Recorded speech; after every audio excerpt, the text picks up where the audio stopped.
welcome to another episode of Cosmos with Cosmos. And as always, I'm Liz. I'm Mike. Brandon's on assignment, and it's high in the sky for March 2024. So we got fancy beer goggles man here, celebrating.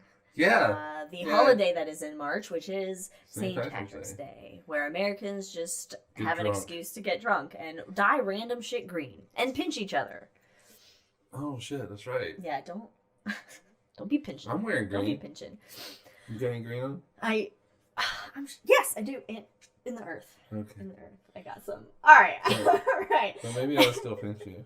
Don't pinch me. Meanwhile, you can tell me what you're drinking. I'm drinking the Ruva. The Ruva, mate. The Ruva, the mate. Ruva, mate. What's the in Ruva, it? Which has Bailey's Irish cream, brandy, and I've forgotten the other thing. Oh, coconut rum. Oh. The coconut rum's in it. Last time, when we first did this, you forgot the Baileys. I forgot the Bailey's. So Bailey's Irish cream, brandy, and coconut rum. And surprisingly, pretty good. It is good. It is good. While I am drinking the Spike to My Liver right here, which is brandy, Grand Marnier, little grenadine, and an egg yolk. Egg yolk. Egg yolk. It is very good. It's nice and creamy. And both of these are gonna make the book. Yeah, they're good. They're good dessert drinks. Yeah. And you know what? Yours isn't too sweet either, which is always nice. All right, well, you can follow us on all the things. Twitter at Drinking Cosmos and everywhere else. Cosmos with Cosmos. Also, follow some buddies of ours, Wildixia, Wildixia on Etsy for some amazing art. Mr. Ron Proctor at MrProctorShow.com, who likes the chickens, likes cigar box guitars. All the way down. And loves the universe. So, cool and stuff Jack. there. And, of course, Jack at the Rolling Bluffs Planetarium. In Council Bluffs, Iowa. In Iowa. So if you're in Iowa, it's next to the woods. Yeah, southwest corner. If you're heading down there, check out Jack and his planetarium, because it'd be cool. And of course, if you want just some short form media, if you prefer your astronomy and just a single shot down the gullet, then check out The Shot that comes out every other Wednesdays. Shot-sized bits of astronomy and fun science topics. Meanwhile, we have some rules for the show, of course, here. If you hear a dog bark, they are in the room with us. We'll see how that goes. Both are... Goes. Yeah, like goals? Both are sleeping on cat beds. Even the big one. So they're weird. She thinks that she's the size of a cat. She really does, and she's not. I don't know how she folds her 70-pound lanky body into such a small ball, but she's she does. origami. She's an origami dog. Yeah, it's the force that she has. But if you hear some dogs bark, take a drink. And also, if we get nerdy and make any Star Wars or Lord of the Rings references, take a drink. What I heard was, if we get married. Guess what, everybody? We got an announcement. Surprise. And special rule of the show, as soon as Mike, Fancy Beer Goggles Man, takes those beer goggles off, and the hat, if he wants, take a drink. All right, which is now. Now, yeah, because his eyeballs are dying. Yeah. Here we go. I just want the hat on. Cheers, everybody. Mm-hmm. Yeah, the hat's really cute, though. I like the little hat. Oh, the beer goggles on my hat. She's too innocent. She's too innocent. Go lie down. Go lie down. We gotta do a show. Look, you did this. All right. Let's get high in the sky for Part 2. March 2024. Normally, we start off with a constellation highlight, but this time it's going to be not a constellation highlight. We're highlighting an asterism. Hey! It's going to be springtime in March. Spring will come, and that means rising in the southeast is the spring triangle. A triangle, which is a shape of 3 points, and there are 3 of them. A right triangle, an isosceles triangle, and an equilateral triangle. And you know how we know this is because we discussed this at length when we weren't live. But this triangle, the spring triangle. It is made of 3 bright stars in their own respective constellations. Arcturus, Spica, and Regulus in the constellations of Bootes, Virgo, and Leo the Lion, respectively. Starting with Arcturus, in fact, we saw Arcturus last night, and you also saw Regulus, but I was not paying attention apparently. Arcturus in Bootes, you can find it by using the Big Dipper. Now, the Big Dipper, very handy. As we've talked about before, you can use the bowl of the Big Dipper to find the North Star. But you can also use the handle of the Big Dipper. And the handle, you follow it along. It has that little arc in it. You follow that arc, and you arc to Arcturus. And then from Arcturus... What do you do? You spike on to Spica. Spike on to Spica. So it's a very handy little guide tool. Yeah, the Big Dipper, and it points to Regulus as well. And I think it's the same, if you use the same 2 stars... not Regulus, but Leo. It goes to the North Star. If you go the other way, it takes you to Leo. Very, I think handy. I'll have to go back and look. That's some navigational astronomy for you. Not really, but okay. So Arcturus in Bootes, the bear herder, as he's known, because Bootes is near the Big and Little Bears. The Big Dipper being a part of the Big Bear. I just want to get that job. I mean, who do you apply? You just hang out near bears, and eventually people are just gonna assume, oh, he's just herding them. Like that's his job. That's a hell of a resume thing, though, right? You know, a bear herder. Like, well, I mean, I'm sure there's some Ringling Brothers that are. If you're applying for herding jobs, yeah, and like, okay, there's this job herding sheep, like in New Zealand or something. Herdindeed.com. Yeah, exactly. And so, on your resume, you go, hey, I've herded bear before.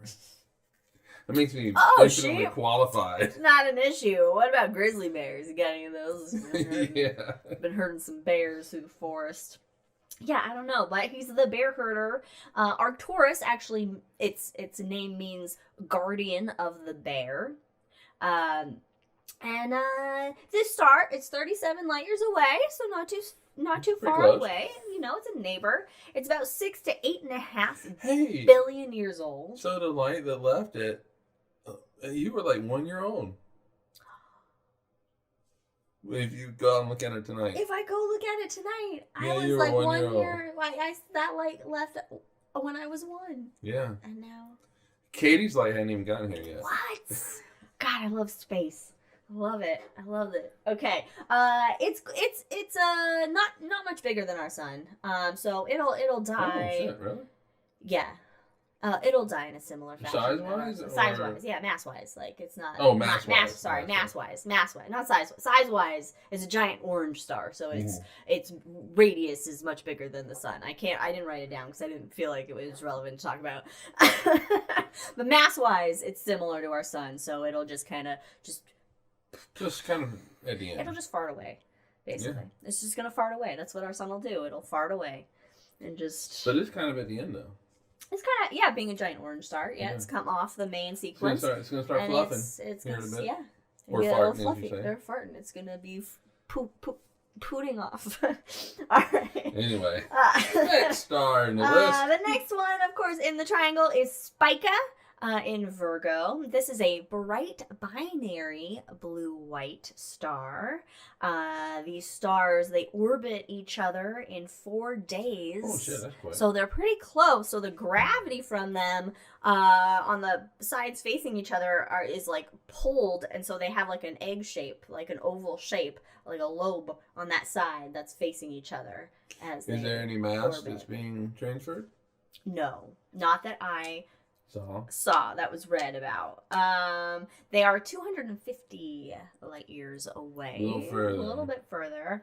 And we're all haven't seen it. Yeah, we haven't. Yeah. Spica actually means ear of grain, being in Virgo. Virgo is often depicted as a young woman with an ear of grain or corn. I'm sorry. I just like the ears. So the U.S. wasn't even the U.S. when the light left Spica. This is the new theme of the show. What was happening when light left stars? Right, we were 2 years away from the Declaration of Independence. Anyway, roll it! Regulus. Now, Regulus in Leo the Lion is a hold on to your britches, all right, is a quadruple star system. It's 2 separate pairs of stars, and it's 79 light years away. What was going on, Mike? My parents are being born. Oh!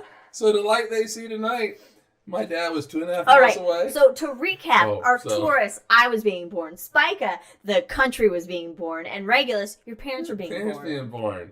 Hey, that's actually kind of fun. This is the stork of Storch. The stork triangle of these 3 things that only one is relevant to some people on the earth. Right. And its name Regulus means little king. It is the heart of Leo the Lion. So to find Leo, you can use the Big Dipper, as we had said. You can also look for a backwards question mark shape of stars, and that's the head, like a sickle. It's also known as the sickle, and that is the head of Leo the Lion. And then there's more stars to make up the rest of it. But we're not talking about those this time. This isn't the Leo show.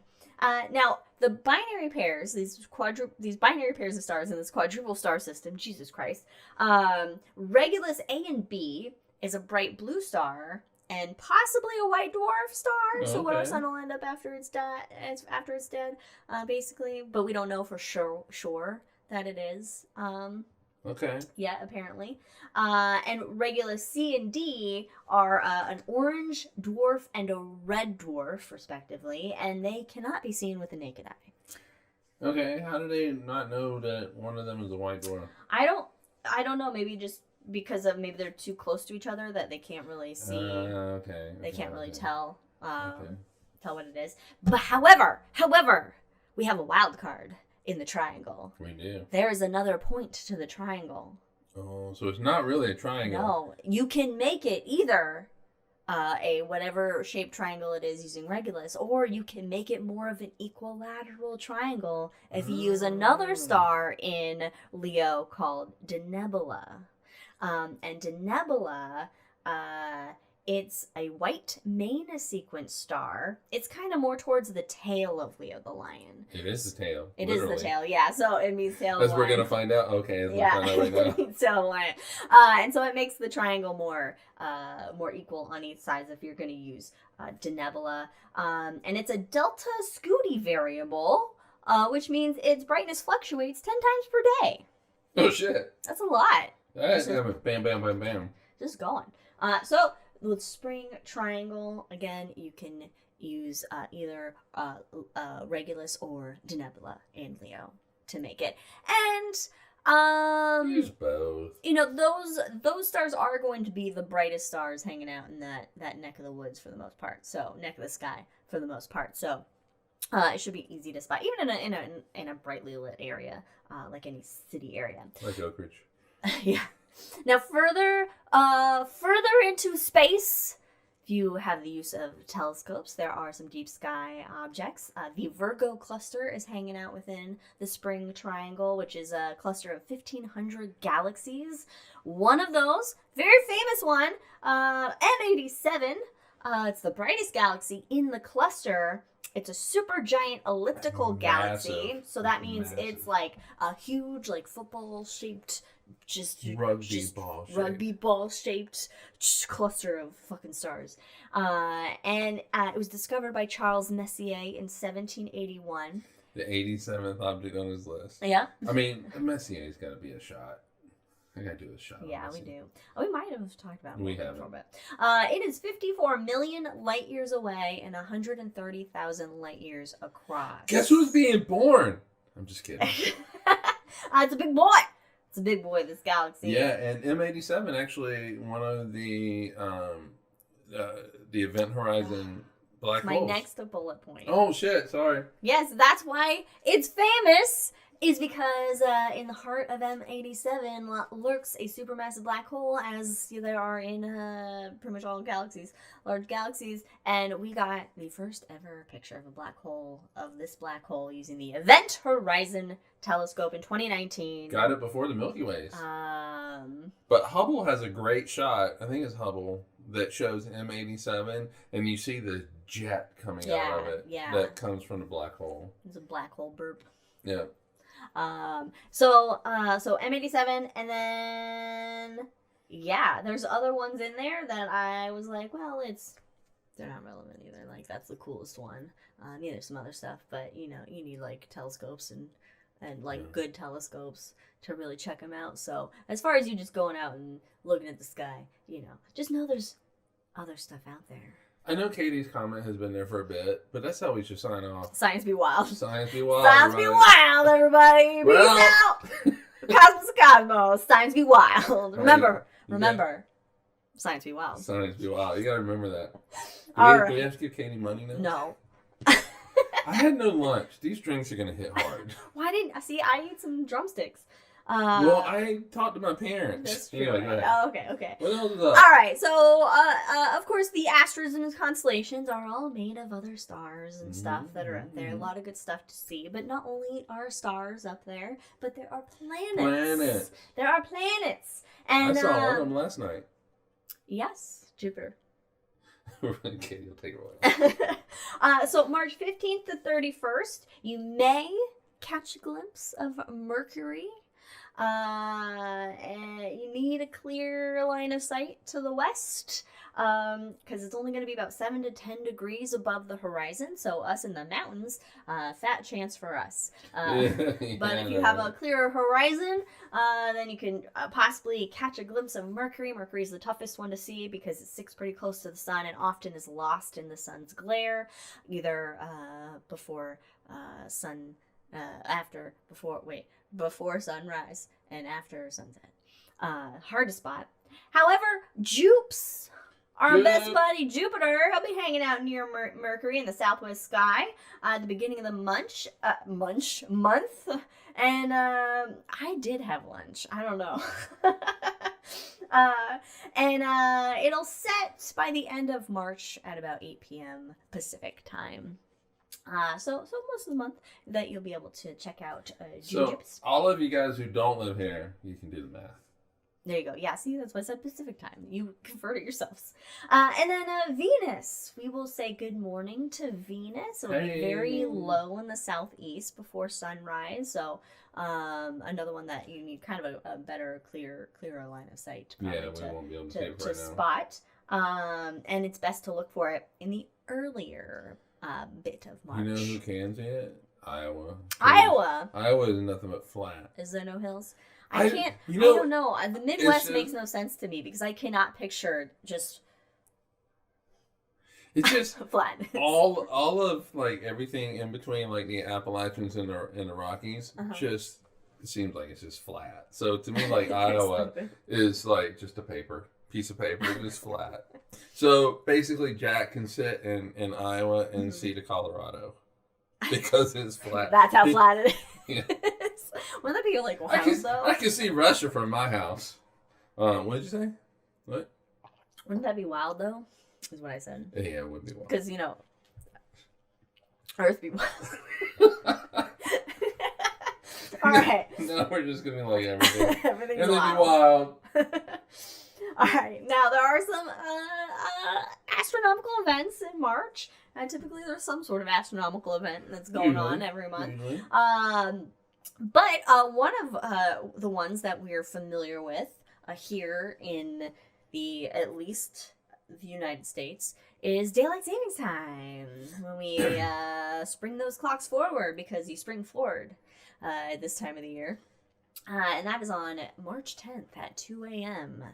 is when we... and remember, that only applies to the U.S. and only applies to certain parts of the U.S. Yeah, only certain states. Doesn't apply to Arizona. southern part of Indiana, Arizona, or Hawaii. And I have lived in every one of those spots, at least briefly, in my life. I think Oregon was going to try and pass something for that, but then it failed. So I guess we're stuck. Oh, well, California did. They basically, there's like people who are tired of flipping the clocks. Yeah, it's annoying. Can we just stay on the same time all year? And it got to a point where it was like, if 2/3 of the country Oh, decides do it, then they'll do it. They'll hop on board. Yeah. Stop being so cheap. Anyway, reminder to move those clocks forward on March 10th. The vernal equinox, meaning springtime, everybody. March 19th is when spring is springing, when it's coming out of the ground. Everything comes out of the ground, apparently. That means starting at that time. Us here in the northern hemisphere, we own the sun for 6 months. Until we give it back. Take that. Take that, Southern New Hemisphere. Zealand. Hey. Yeah. Yeah. Later in the month, on March 24th and 25th, will be a penumbral lunar eclipse. Check out our shot on eclipses. Not out yet, but it will be out actually soon. At some point, it will be out. When it's out, check it out. In 2 weeks, guys. It'll be out. This is a partial lunar eclipse, so that means the moon may look a little darker, but not really that noticeable for the most part for it.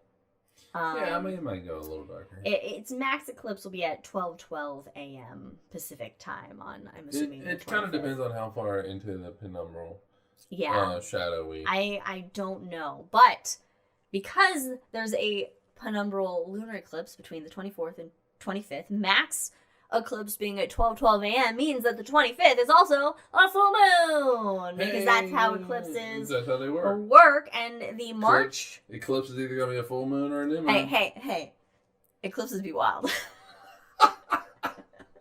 Okay.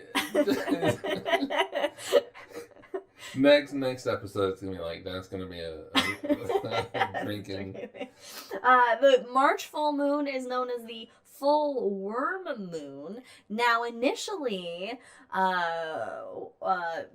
people thought, and I'm gonna say white people thought, that it was about like earthworms. Like that's when earthworms start to come out of the ground. It's pretty good. It's pretty well into it. Okay, well, so the moon might get a little dark. Especially the bottom half. Okay, nothing bad's gonna happen. It's not a bad omen. It's just physics at work. It's what's happening. It's just planetary physics. Anyway, so it's not about earthworms coming out of the ground. Apparently, in the 1760s, Captain Jonathan Carver visited the now Duwesi, Dakota, and other Native American tribes, and wrote that the name worm moon refers to a different sort of worm, beetle larvae. Which begin to emerge from the thawing bark of trees and other winter areas at this time. So it's actually beetle larvae coming out of the trees, out of the woodworks. I don't like larvae. I don't like them. They look just like maggots. Like embryos? Those are human larvae. Well, embryos are human larvae! And, and in Alabama, they have citizenship rights now. Look, okay, we gotta stop referring to embryos now as embryos and call them larvae, and much more people will be disgusted and more willing to preserve women's rights. Anyway. Announced there's a... Welcome to the Culture Wars and Cosmos for Cosmos. There is my mom now wants a t-shirt. I'm sure there's a t-shirt. Oh, I gotta look that up. I meant to look that up. We got worms. Well, those larvae be wild. Anyway, there is God, I had the word for it a second ago. A phenomenon, a light phenomenon that is apparently the best time to view it is in March, and this is what's called the zodiacal light. I'm sorry. T-shirts. Head of the game. I'm here. George. I'm here. All right. Have you seen the zodiacal light ever? I have not, but I've never lived somewhere where it's been dark enough to actually see it. Okay, well and then we have a shot here. We have a shot then. It's seen shortly after sunset or shortly before dawn, and it's kind of this triangle-shaped faint glow that follows along the ecliptic, the plane of our solar system. Did you say what caused it? I don't know why I didn't write it down what caused it, because I couldn't really understand it, but you can explain it. Isn't it the sun's light illuminating the dust of the... Yeah, it's like... it's the sun's light illuminating the dust of the... in the plane of the solar system. Yeah, so it's just getting lit up It shows us how dusty we are. It's like when you're in your room and you have the sunlight filtered in through the windows and you see all those dust particles in that strip of sunlight. I mean, that's what it is, basically. Exactly what it is. Yeah. Yeah. We're seeing like a dusty sun. We're seeing how dusty this is, and how somebody needs to go through the solar system and clean it up. Just get some white gloves just going around on all the planets. Just disgusting. Bunch of barbarians live here. All right, on to Astronomy news. News. I don't have a lot of astronomy news for this episode. Are you gonna do it all in 1930s? No, because when I'm put on the spot, I can't do the voice. All right. Next time, I won't put you on the spot, but I'll be secretly helping you at 1930s. All right. Well, in recent astronomy news, apparently NASA is looking for Martians. This has been news I saw in CNN. My mom sent a text with it. I got this bit of news, though, specifically from the Planetary Society. But apparently the agency, i.e. NASA, it opened a call for participants in a simulated year-long Mars mission. It's part of this thing called the Crew Health and Performance Exploration Analog, or CHAPIA. And, I think they need to work with marketing people to come up with better acronyms that just play, better. Because this CHAPIA means nothing to me. And so, what does that even mean? I don't know. But this isn't the first one. I think this is the second one, and there's like another one planned. But it's a 4-person volunteer crew that will be selected to live and work inside a 158 square meter habitat that is at NASA's Johnson Space Center in Houston. And what's crazy is this habitat is 3D printed. Hey. Which I think is really cool. But then I'm like, how does it survive? But okay. I don't know. How do we make it? I don't know. Because everything 3D printed that I've seen so far has been like a little like plastic. I know, right? I haven't seen like anything legitimate printed like 3D wise. Anyway, so this crew. I'm sure NASA's 3D printers are just light years. Then someone's at home like that 3D like little 3D pen thing that you've seen that I used to see like that's not gonna work. Anyway, so this crew, they're gonna simulate spacewalks and like robotic operation. 3D printed be wild. Maintain their habitat, grow crops, and basically just like kind of fake a Mars mission. Just kind of try to see what challenges pop up and. Like even in equipment failures and communications delays, all that, stuff. If you're interested to be a fake Martian for science, then you can apply by April 2nd, 2024. There will apparently be compensation, and they're looking for people that are healthy, motivated U.S. citizens or permanent residents, non-smokers, 30 to 55 years old, and proficient in English for communication. If you're younger than Arcturus, I mean, you can't go. And the light we see now from Arcturus. If you're between Arcturus and whatever, but astronaut Leroy Chow, I think is his name. He wrote an essay that was also on CNN that came out at pretty much right after this announcement. But he was like, wait a minute, there's some things you need to consider before you do this.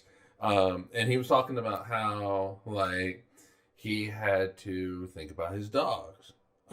So you might be really all excited about running out and play. Yeah. But, you do need to think about things. He said NASA's not going to worry about your, your dogs. Houseplants. So, exactly. Children. And so he was like, I had to worry about my dogs. I set most everything up to where it would just automatically pay.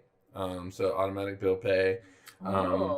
He said that he needed to have somebody come and cut his grass. And so he worked it out with them to where he figured out about how much it would cost, and if there was anything extra, he would have to settle up when he got back down. But there's a lot to consider to this. If you wanted to do it, there's a lot to consider. I mean, but if you don't care honest, about the life you leave behind, but go.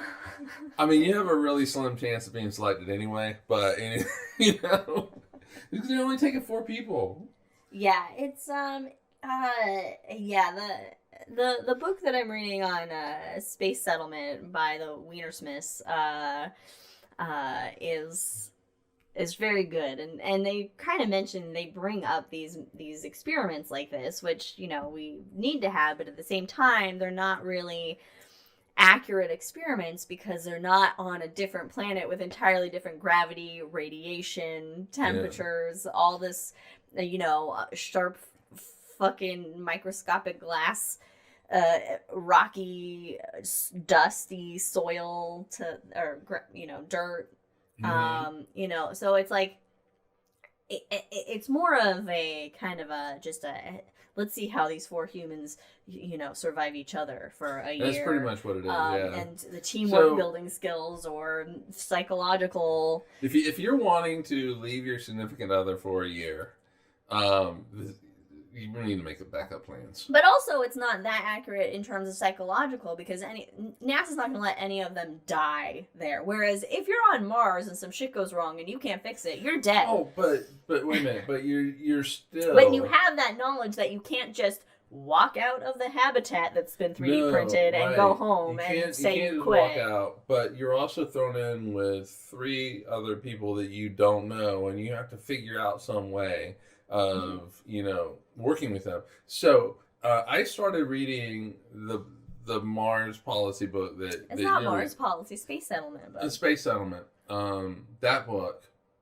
But then because they talk about Mars so much and people going there, I'm like, I want to reread Red Mars and all that. And so I started rereading Red Mars, Kim Stanley Robinson, and they really do talk about the dynamics in a storytelling fashion, but the dynamics of in that book is 100 people, but 103 people, it's just scale. You're scaling up from 4 to 100, but different personalities. They're all driven, motivated, looking for motivated people. And healthy, though. So, you're looking for A-type personalities that it's a nightmare. All together. Can't have a room full of A's. That are going to clash. And NASA's going to throw shit at them to see how they react. And, They should just make it like Squid Games. Just make it. Yeah. Anyway, so where death happens. So if you want to just do a little, if you need to get away from your life for a year, there you go. You can help NASA figure out what make your backup plans because chances are you're going to be selected. But anyway, go for it.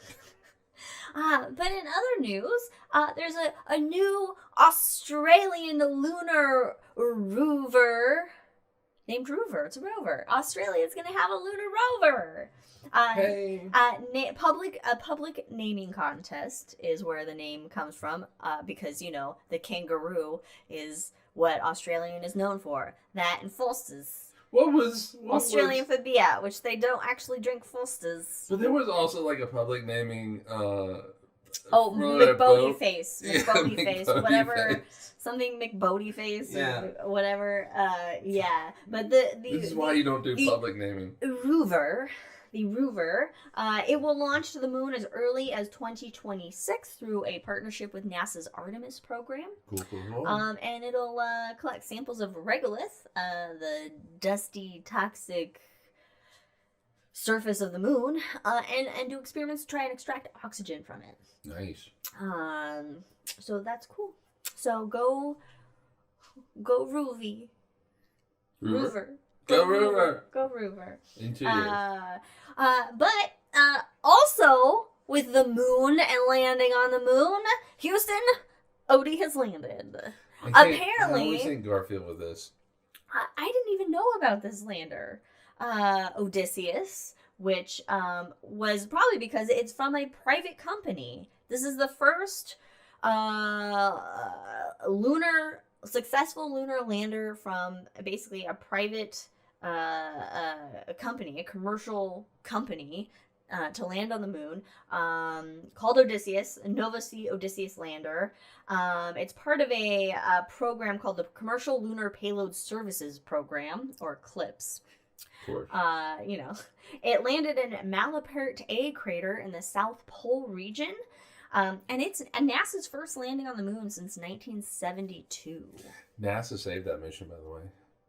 So it was they got there, and remember this is a private company, right? Yeah. And they were having navigation issues, but there was a piece of equipment that was on there that was from NASA, and whatever data, information, whatever was used to so loud was used to like make it work, and they were able to land and all that kind of stuff. So NASA's so like, NASA, well, let the professionals cover your asses. we got you. We got you. Okay.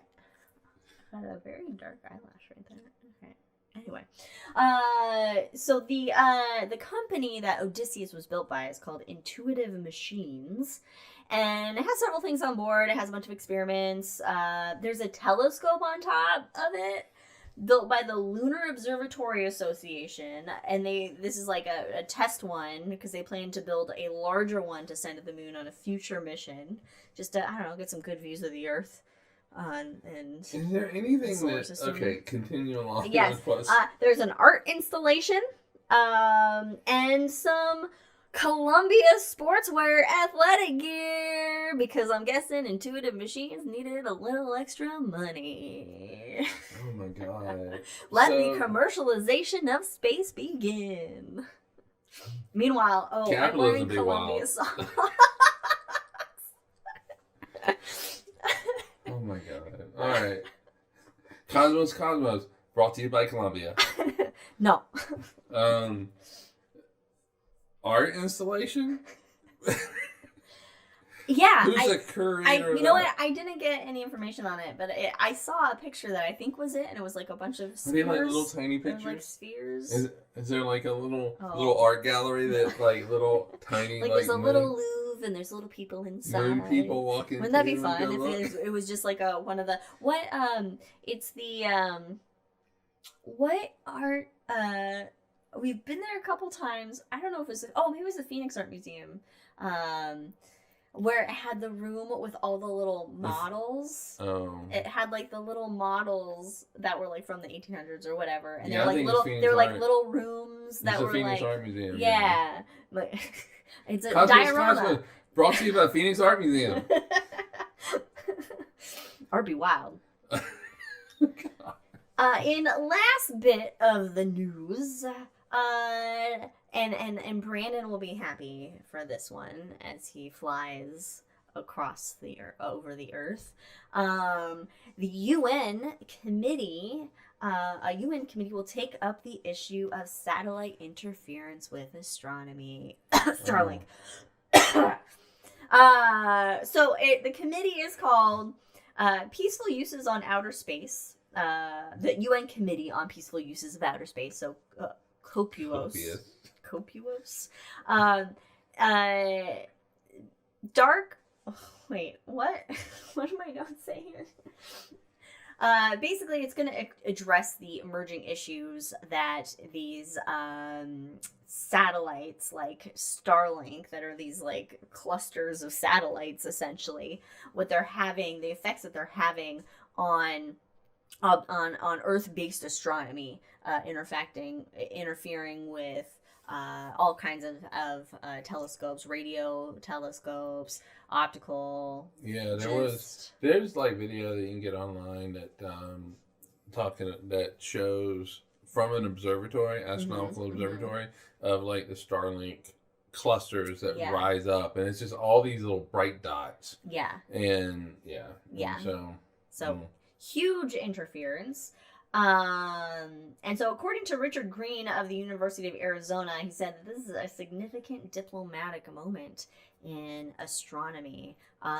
These issues have been brought up before at various other kind of like committees and conference meetings and stuff like this, but having it now actually officially on the agenda of a UN committee means that they can actually start to develop like recommendations on best practices and start to incorporate that into actual like laws and regulations, because there isn't really any sort of laws or regulations for that right now. It's, you know, a new thing that... And to be honest, billionaires don't care. They're all about getting more money that they don't need. They really don't need it. Mm-hmm. And so... money be wild. Yeah. You know, money be useful for poor people. So, yeah, and it's so expensive to have Starlink. Yes, yeah.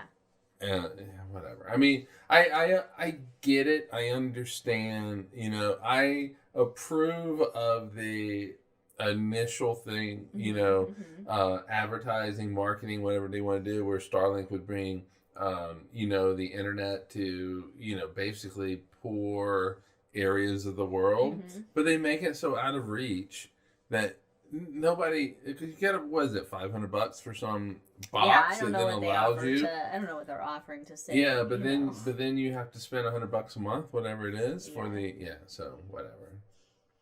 Anyway, I'm trying not to be political. The drink's kicking in. It's your bowler hat. It's my bowler hat. It's your bowler hat. I'm just really glad it fits. It fits my head. It does. I was head. Worried. No, yeah. I was worried that it wouldn't fit my head. Yeah. No, it fits perfectly. It'd be a little small, but it fits. Oh, I love it. I love it. It's great. It's great. So that's the news that we have. That's the things that we have in the sky to check out for March. Whether it be some planets, some constellations, or, you know, a partial lunar eclipse that fits your fancy. All we can do is sit here and recommend that you know, at night, every once in a while, step outside and just check it out. Just look up. Which we were able to do last night. Yeah. Which was really nice. Well, can't do it tonight, but it's gonna be cloudy. Yeah. But anyway, thanks for joining us on this episode of Cosmos with Cosmos, High in the Sky for March 2024. We'll see you next time with a topic that we will figure out. In the meantime, in 2 weeks, you can also see what happens after the main show by checking out The Hangover, only on YouTube, on Cosmos with Cosmos, which will be starting right after this. So, and remember, science be wild. Science be wild. Thanks for joining us, everyone. Cheers, everyone. Peace.